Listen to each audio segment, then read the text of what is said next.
Հայաստանից գրաված հողամասերը Ռուսաստանը հանձնում է խորհրդային Ադրբեջանին 1920 թվականի աշուն։ 1920 թվականի սեպտեմբերի 29-ին քեմալականները գրավեցին Սարիղամիշը և Կաղզվանը, հոկտեմբերի 30-ին Կարսը, նոյեմբերի առաջին օրերին Ալեքսանդրապոլը, իսկ դեկտեմբերի 2-ին ռուս-թուրքական հարվածների տակ Հոյդան իշխանությունը խաղաղ ճանապարհով փոխանցեց Բաքվում ձևավորված և նոյեմբերի 29-ին Իջևան մտած հայեղ կոմին։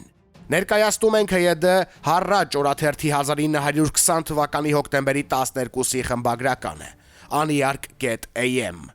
Հաշտության խնդիրը սովետական Ռուսաստանի հետ։ Երեկ առավոտ Երևան ժամանեց սովետական Ռուսաստանի հատուկ պատվիրակությունը Պելեգրանի գլխավորությամբ։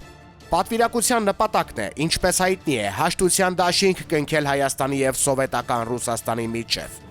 Այսպիսով, բավական երկար ընդմիջումից հետո երկու պետությունները հնարավորություն են ստանում վերսկսելու հաշտության այն բանակցությունները, որ ամիսներ առաջ մեր ներկայացուցիչները ընկեր Շանթի նախագահությամբ վարում էին Մոսկվայում սովետական կառավարության հետ։ Այդ բանակցությունները մեզնից միանգամայն անկախ պատճառներով դժբախտաբար ընդհատվեցին ժամանակավորապես, շարունակելու և վերացնելու համար Հայաստանի մայրաքաղաքում։ Սիրում ենք հավատալ, որ գեթ այժմ մեզ պիտի հաջողվի վերջապես համաձայնության համար մի ընդհանուր լեզու գտնել և ամենամոտ ժամանակում հաշտության դաշինք կնքել սովետական Ռուսաստանի հետ արդեն հիմունքների վրա։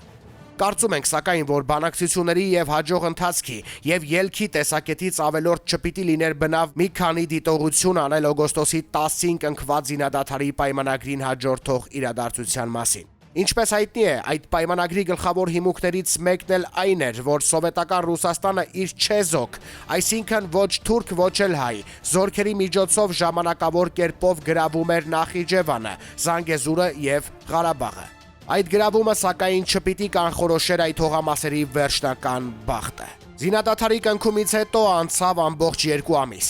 Այս ժամանակամիջոցի ընթացքում սովետական իշխանությունը կամ ավելի ճիշտ նրա Ադրբեջանում գտնվող ներկայացուցիչները կատարեցին մի շարք այնպիսի գործողություններ, որոնք տրամագծորեն հակառակ են օգոստոսի 10-ին կնքված պայմանների բացորոշ թելադրություններին։ Ամենից առաջ բոլշևիկները սկսեցին պատերազմական գործողություններ Ղափանի դեմ, որ կառավարվում էր ինքնիր ուժերով և որի ազատասեր և հերոս ժողովուրդը չէր կամենում ընդունել որևէ դրսի իշխանություն, թեկուզ ժամանակավորապես։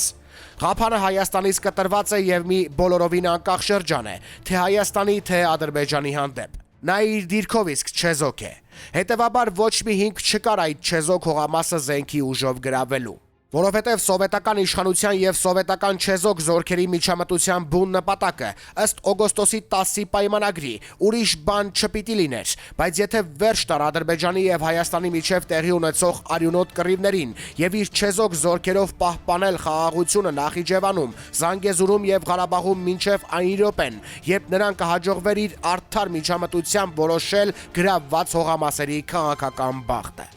Սակայն պատերազմական համար գործողությունները Ղափանի դեմ ցույց տվին, որ սովետական իշխանությունը բնավ մտադիր չէ մնալու միանգամայն չեզոք դերում։ Չեզոքության երկրորդ աղաղակող խախտումը Ռուսաստանի սովետական իշխանության ներկայացուցիչների կողմից եղավ այն, որ ժամանակավորապես գրավված վայրերում նրանք սկսեցին սոսկալի հալածանք և դաժան խստություններ հայկական պետության կողմից տարրերի և մասնավորապես տեղական դաշնակցականների դեմ։ Մինչդեռ նրանք ամեն կերպ ուժ տվին միաժամանակ Ադրբեջանի կողմնակից տարրերի և ագենտների բացարձակ թշնամական գործողություններն ընդդեմ Հայաստանի։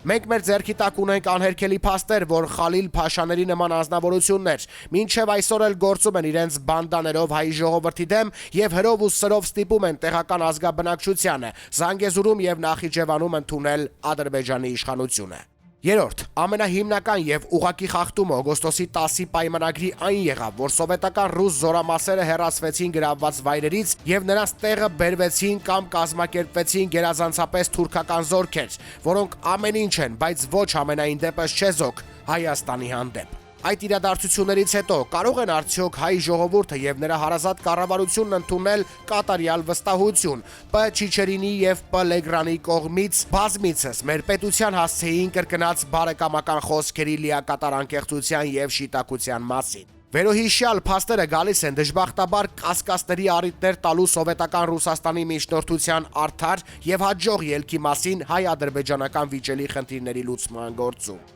Չեզոքության հողի տակ Հայաստանից ժամանակավորապես գրավված հողամասերը Ռուսաստանի սովետական իշխանությունը փաստորեն հանձնել է արդեն Ադրբեջանի թուրքական ուժերի ձեռքը, եւ վիճելի խնդիրները մեզ համար նպաստավոր լուծում ստանալու դեպքում անգամ նա հնարավորություն պիտի ունենա արդյոք այդ հողամասերը առանց զինված բարդությունների հանձնել Հայաստանին։ Չնայած այս բոլորին մենք հույս ունենք, սակայն, թե այնուամենայնիվ սովետական Ռուսաստանը երկար ձգձգումներից հետո պիտի կամենա կնքել մեր կառավարության հետ հաշտության մի այնպիսի դաշինք, որով հայ ժողովուրդը գետ իր հյուսիս-արևելյան սահմանների վրա հանգիստ շունչ առնի, որով միանգամայն ապահովի Հայաստանի անկախությունը եւ որով վերջապես նա ազատ լինի տնօրինելու իր քաղաքական բախտն իր ուզած ձևով։ Հառաջ Հոյդա, թիվ 222, երեքշաբթի, 12 հոկտեմբեր 1920 թվական։ Նյութի աղբյուր Aniyar.am։ Իսկ ինչ պայմանագիր էր կնքվել օգոստոսի 10-ին 1920 թվականի, հիմա ասեմ։ Համաձայնագիր Հայաստանի Հանրապետության եւ ՌԽՖՍՀ կառավարության միջև 1920 թվական։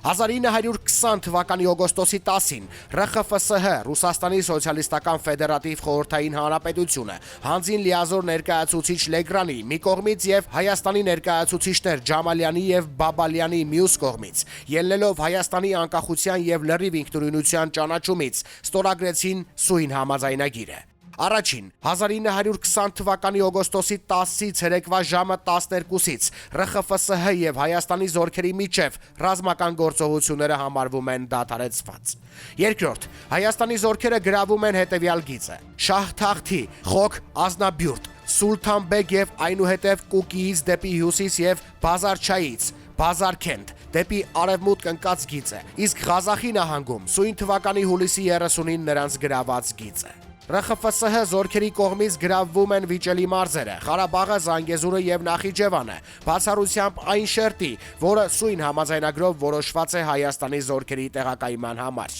Երրորդ Խորհրդային զորքերի կողմից վիճելի տարածքների գրավումը չի կանխալուծվում այդ տարածքների հանդեպ Հայաստանի կամ Ադրբեջանի իրավունքի հարցը։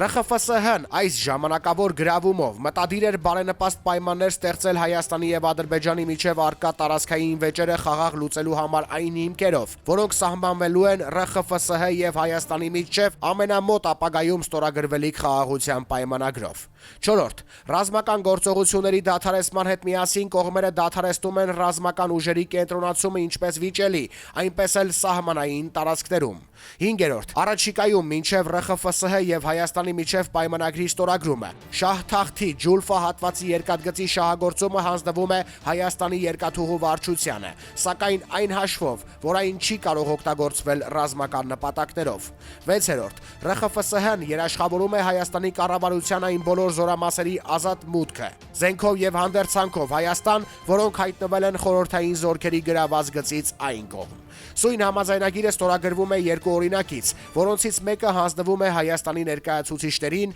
մյուսը ՌԽՖՍՀ լիազոր ներկայացուցչին։ Հայաստանում ՌԽՖՍՀ լիազոր ներկայացուցիչ Բորիս Լեգրան, Հայաստանի պատվիրակներ Արտաշես Բաբալյան, Արշակ Ջամալյան։